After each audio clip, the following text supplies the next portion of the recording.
Catástrofes ambientais, como a que está sendo vivida no Rio Grande do Sul, são cada vez mais comuns. Só no ano passado foram registrados no Brasil cerca de 1.000 desastres climáticos. Por isso é urgente discutir políticas que conjuguem o desenvolvimento com a proteção ambiental. É sobre esse assunto que nós vamos conversar com Fernando Albino, que é advogado, especialista em crédito de carbono e do Conselho Consultivo do Instituto de Estudos Jurídicos e Econômicos. Doutor Fernando, muito obrigado por atender o nosso convite. Eu é que agradeço, Ronaldo. É uma oportunidade muito boa da gente conversar a respeito de um tema tão importante. Eu queria começar perguntando o seguinte. Recentemente eu li um artigo do senhor no qual o senhor dizia que a ciência já vem alertando sobre isso que nós estamos vivendo há algum tempo. Esses desastres cada vez maiores, com intensidade cada vez maior, com prejuízos cada vez maiores. O senhor diria que nós, como sociedade, negligenciamos esses avisos da ciência? Essa seria uma das causas do que nós estamos vivendo hoje? Talvez o termo negligenciar seja um pouco forte, mas, de qualquer maneira, nós postergamos determinadas medidas que deveriam ser tomadas há mais tempo, né?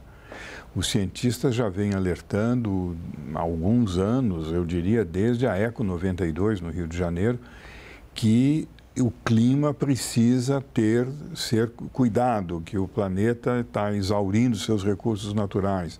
Mas isto fica sempre naquela ideia, vai demorar, não é para já. Então, eu diria o seguinte, nós postergamos e agora não há mais tempo para postergar, ao contrário, a gente tem que ganhar tempo. O senhor diria, então, que hoje a medida mais fundamental seria a mudança da nossa matriz de desenvolvimento, da nossa matriz de combustíveis? O que é preciso fazer agora para que a gente consiga desviar o curso que tem sido tomado? Deixa eu te dar um dado. Desde a Revolução Industrial, 1850, até hoje, nós adicionamos à atmosfera 50% a mais dos gases de efeito estufa, provocando um aquecimento global que não é mais passível de ser absorvido pelos nossos recursos naturais. Então, o aquecimento que era normalmente absorvido não é mais. Na medida em que você aquece o planeta, você provoca uma série de consequências, haja visto o problema do Rio Grande do Sul, haja visto outros problemas, como a inundação em Dubai, que é uma outra... Também, que aconteceu recentemente. Que aconteceu recentemente. Portanto, é disso que nós estamos falando. Então, o que nós precisamos é reduzir esse aquecimento. E para reduzir este aquecimento, nós precisamos deixar de ter fontes de energia fóssil, vamos dizer assim, e transformar isso em fontes de energia renovável, tendo o cuidado em todas as esferas de não produzir estas emissões. É basicamente isso que nós temos que fazer. Não é fácil, mas é urgente. O Brasil é um dos países que tem a maior biodiversidade no mundo, a maior quantidade de floresta em pé, que tem uma matriz energética limpa. Qual é o papel do Brasil, ou qual deveria ser o papel do Brasil nessa mudança que o senhor tem apontado tão urgente? O Brasil, pelas características dos seus recursos naturais, é um líder mundial. A maior floresta tropical do mundo, Amazônia. A maior biodiversidade do mundo, Mata Atlântica. 12% da água potável do planeta, fora o fato de que 2/3 do território brasileiro estão preservados. Portanto, é natural que o Brasil seja um líder. E, adicionando-se a isso, o fato de que aproximadamente 80% da nossa matriz energética, às vezes talvez um pouco mais, venham de fontes não poluentes, da energia eólica, da energia solar, da energia hidrelétrica. Então, nós temos tudo, é apenas uma questão de agir para que isso se transforme realmente numa liderança. Do ponto de vista prático, quais o senhor diria que seriam aquelas ações mais urgentes, tanto do governo quanto do setor privado, para que o Brasil de fato assuma essa liderança? A primeira medida, e muito importante, é reduzir e zerar, se possível, ao longo do menor tempo possível, o desmatamento. Que hoje o desmatamento no Brasil é a maior fonte de poluidora. Além disso, transformar a indústria, todo o nosso aparelho produtivo, numa economia descarbonizada. Isto está sendo feito e até com uma certa rapidez. Então, o sucesso do carro elétrico, por exemplo, é o exemplo de que a população reage com muita, digamos, propriedade, com muita rapidez. Se o Brasil fizer estes movimentos com uma certa rapidez, preservar as florestas e descarbonizar a economia, falta muito pouco para ele assumir essa liderança, porque pelos recursos naturais que temos, isto será muito rápido.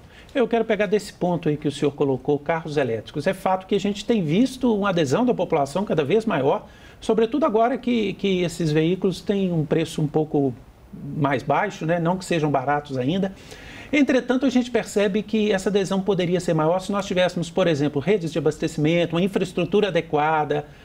Se questiona muito na indústria hoje, inclusive, o custo de seguro desses automóveis. Recentemente, uma grande locadora de veículos suspendeu suas compras de carros elétricos. O senhor acha que de fato, o carro elétrico ele tende a ser a solução do futuro? Ou nós ainda temos muitos percalços para chegar lá? Eu acho que a matriz da mobilidade ela é variada. Então, ônibus, caminhão, é natural que sejam elétricos, porque são os grandes transportadores. Com relação aos carros, existe no Brasil o famoso carro híbrido flex. E nós somos um dos grandes produtores de etanol. Então, se nós imaginarmos uma frota composta de carros híbridos flex e elétricos e hidrogênio verde, nós teremos provavelmente uma matriz variada e aí é a economia funcionando, as concorrências, etc.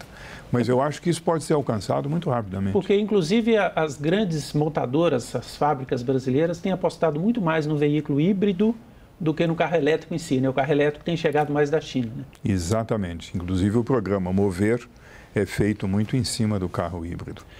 Mas o carro, no fundo, Ronaldo, é um exemplo. Mas nós precisamos descarbonizar em todas as atividades, né? Ao lado disso, esse é um papel da indústria e serviços, ao lado disso nós temos que preservar a nossa floresta, que é o nosso grande ativo, vamos dizer, e que tem uma influência determinante no clima, com os rios voadores, com o esfriamento, com a produção e o estoque de carbono e tudo isso.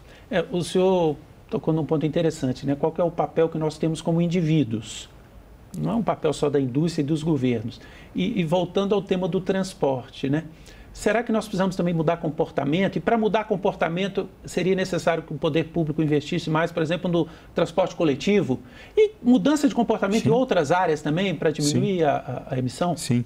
Eu acho que o poder público, o grande papel dele é induzir, né? Induzir comportamentos. Eu vejo o exemplo do trânsito em São Paulo, com as pistas específicas para bicicleta, com o estímulo ao transporte coletivo. Por isso eu digo São Paulo, porque vivo lá. Mas em outras cidades com a mesma preocupação. Então, o governo induz, né? Ele induz comportamento. Esse eu acho que é o grande papel do governo. Daqui a pouco eu quero conversar mais detalhadamente com o senhor sobre o mercado de carbono, mas antes uma questão. O senhor citou o fato de que a Amazônia, uma das maiores florestas do mundo, a maior floresta do mundo, está aqui no Brasil. Como é que nós podemos... As pessoas que são oriundas da Amazônia, nós percebemos isso muito aqui no parlamento, os representantes da população da Amazônia chamam a atenção para o fato de que ali tem gente também, né? Uma população grande. Essas pessoas precisam viver, precisam gerar renda. Esse seria um dos aspectos cruciais para o Brasil hoje, criar um modelo de desenvolvimento para a região amazônica que mantenha a floresta em pé? Sim, eu acho que tudo isso é um conjunto, né? Nós temos 30 milhões que vivem na Amazônia. Esses 30 milhões precisam de suprir as suas necessidades básicas. Então, nós temos que fazer duas coisas. Primeiro, preservar a floresta, estocar, reter o carbono da floresta. E, em segundo lugar, fazer a economia circular, ou seja, o manejo sustentável, as plantações apropriadas, de tal maneira que a população se integre dentro desse esquema, vamos dizer, de preservação. O Congresso Nacional está discutindo um projeto de lei que regulamenta o mercado de carbono. Esse projeto já foi aprovado no Senado, foi enviado para a Câmara dos Deputados, foi juntado a um outro projeto que estava lá, retornou agora para análise do Senado Federal. Eu queria que o senhor, como especialista nessa área, nos ajudasse a entender um pouco desse projeto, mas antes de falar do projeto, explicasse para aquelas pessoas que estão nos assistindo o que é esse chamado mercado de carbono e qual a relação ele tem com as mudanças climáticas, que é o tema central da nossa conversa. Então, eu acho que a primeira distinção que a gente tem que fazer é carbono e mercado de carbono. O carbono é um elemento químico que está no nosso corpo, que está na natureza e como elemento químico ele permanece. O mercado de carbono é um mercado que negocia exatamente os estoques de carbono. Então, uma floresta, por exemplo, ela retém no solo, na chamada serrapilheira, nas árvores, ela retém carbono. E isto é muito importante porque é este carbono que propicia o equilíbrio do clima. Muito bem, eu posso negociar um crédito de carbono, ou seja, um título que representa carbono e que vai dar às pessoas que preservam receita e vai propiciar aqueles que precisam ainda compensar com este carbono. Ou seja, o mercado de carbono é um mecanismo de mercado que propicia que as pessoas que precisam compensar tenham carbono e as pessoas que precisam preservar mantenham este carbono. Então é este círculo virtuoso que ocorre no mercado de carbono. Então, quando eu digo que o Brasil é um dos maiores produtores de carbono do mundo, nós estamos dizendo que o Brasil estoca carbono e, portanto, pode vender este estoque para quem precisa dele e, portanto, pode favorecer a quem preserva. Bom, mas então, para que haja uma conta vantajosa para o clima, eu preciso ter metas de redução também, né? Porque se eu estou vendendo um crédito, né? Se eu estou preservando uma floresta e estou vendendo um crédito para uma indústria que está poluindo, está ficando 0 a 0. Como é que o mercado atua para que, de fato, o clima melhore com isso? Sim.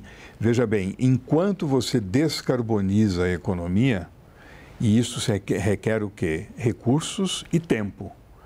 Vamos dar um outro exemplo, apenas a título de exemplo. O avião elétrico ainda demorará. Por mais dinheiro que se possa ter, é um problema de tecnologia. Até que ele venha, é preciso compensar aquilo que cai na atmosfera.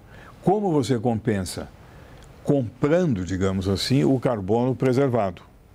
Esse mecanismo circular que este mercado de carbono propicia. Agora, um mercado é algo muito importante sob o ponto de vista da segurança jurídica. Você tem que saber o que você está comprando, eu tenho que saber o que eu estou vendendo. E para isto, este projeto é fundamental, porque ele estabelece os conceitos. Então, quem vai atuar neste mercado sabe exatamente disso. Trata-se de um excelente projeto, concebido aqui no Senado, a meu ver, aperfeiçoado e enriquecido pela Câmara, e torcemos todos para que agora, voltando ao Senado, ele seja aprovado. Aliás, uma provocação. No próximo dia 5 de junho é o Dia do Meio Ambiente. Seria uma data maravilhosa para que houvesse a aprovação do projeto. Fica aí uma sugestão a esta casa. Bom, daqui a pouco eu quero falar um pouco da relação do Brasil com outros países, né, nessa troca de créditos, mas eu queria que o senhor esclarecesse, então. Nós podemos ter geração de crédito tanto preservando, por exemplo, a floresta, quanto executando atividades de mitigação? Você, no fundo, tem alguns tipos de carbono, vamos dizer assim. Isso, veja bem, é para efeitos didáticos, né? Porque tudo é carbono. Mas, enfim, alguns tipos. Primeiro, você tem o carbono evitado. Quando eu, indústria, adoto um procedimento que reduz a emissão, eu estou evitando a emissão. Entre aspas, estou poluindo menos. Exatamente. Eu posso diminuir o meu nível de poluição.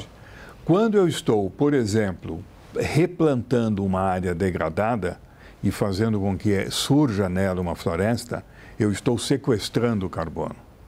E quando eu estou mantendo uma floresta, eu estou retendo o carbono na atmosfera. Ou seja, eu estou preservando um estoque de carbono. Então, a soma disto é que vai fazendo com que haja essa redução gradativa do aquecimento global. O Brasil, que tem essa grande floresta amazônica, então, se ele preserva, isso pode representar dinheiro para essas pessoas. Como é que os outros países hoje se relacionam com o Brasil nessa questão?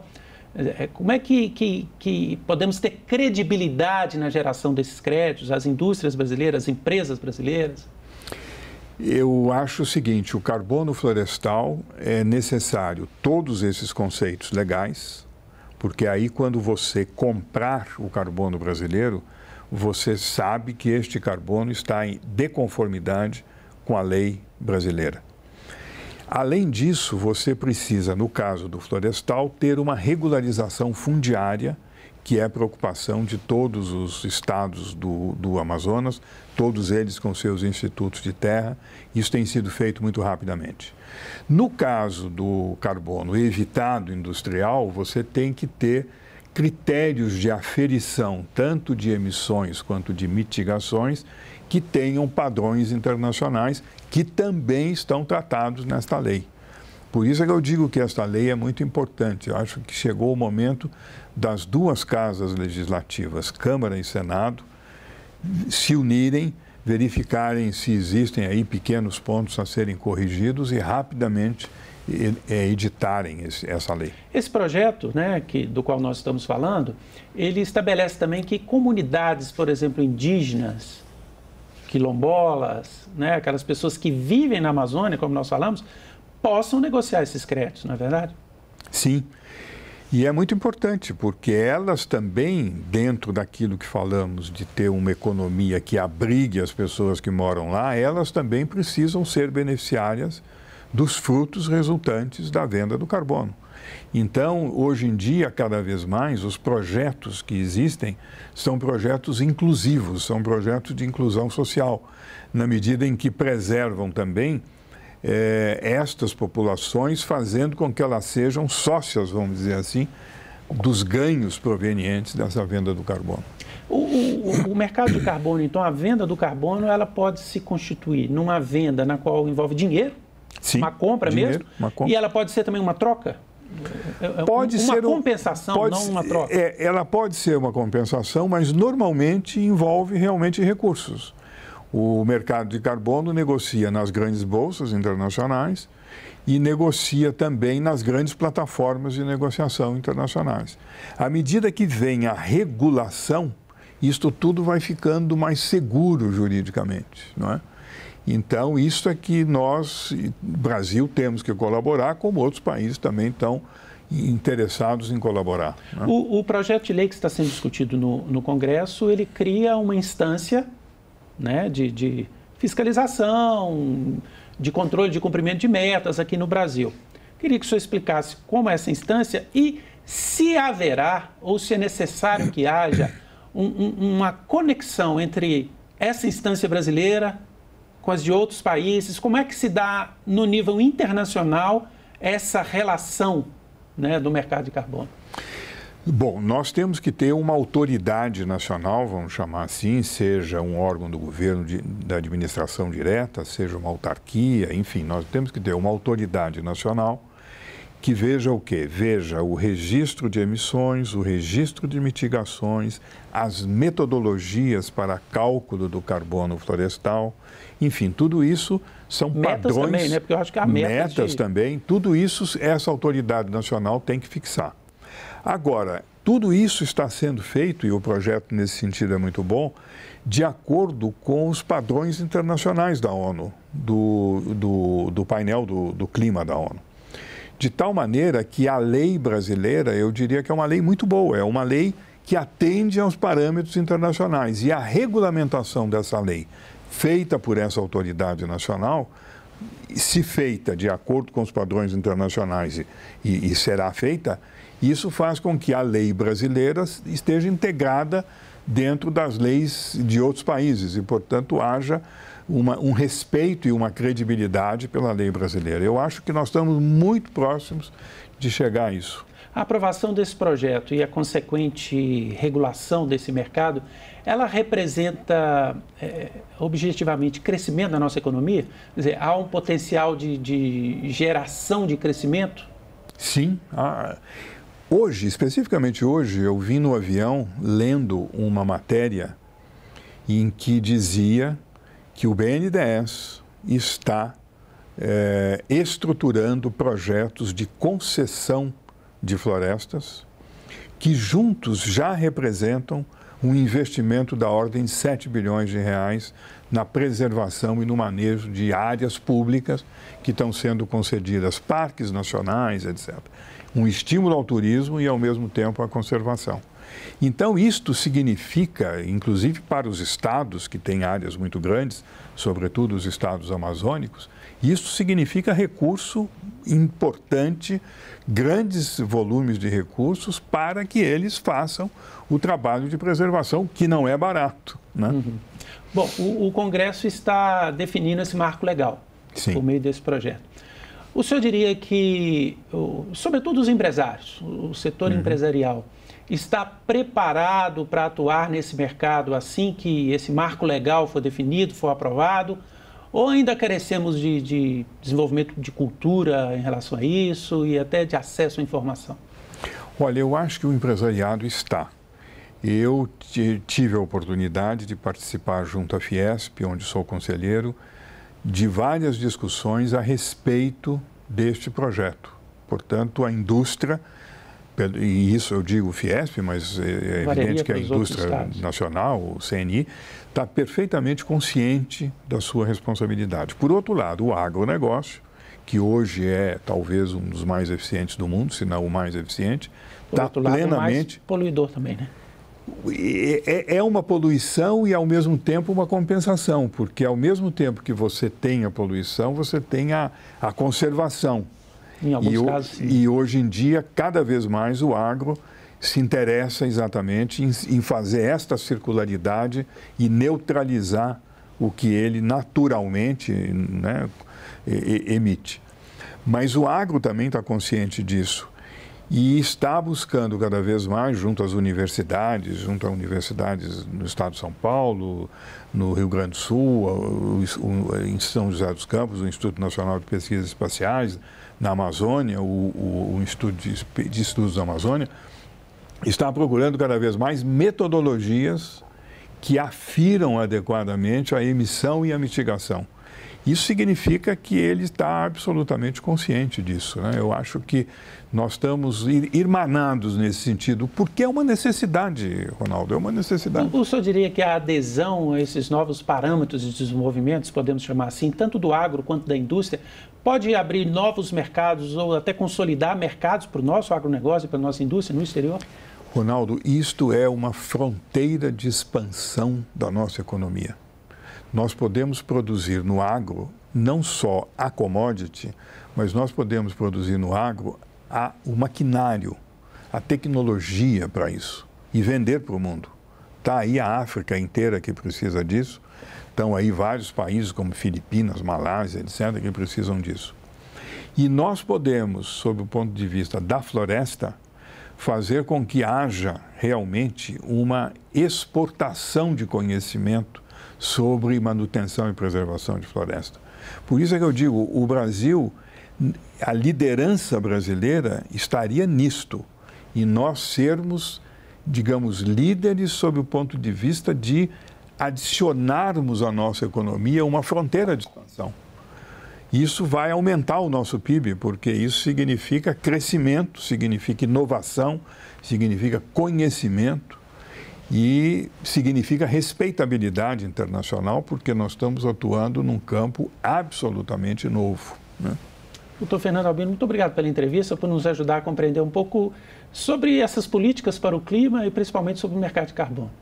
Eu é que agradeço mais uma vez e foi uma conversa extremamente enriquecedora para mim, pode crer. Muito obrigado, nós agradecemos também a você que nos acompanhou. Você pode encontrar o conteúdo deste programa e de todos os programas da TV Senado no nosso site, senado.leg.br/tv, ou no nosso canal no YouTube. Lá no nosso canal do YouTube você encontra todos os conteúdos produzidos pela TV Senado. Muito obrigado pela companhia e até o próximo programa Cidadania.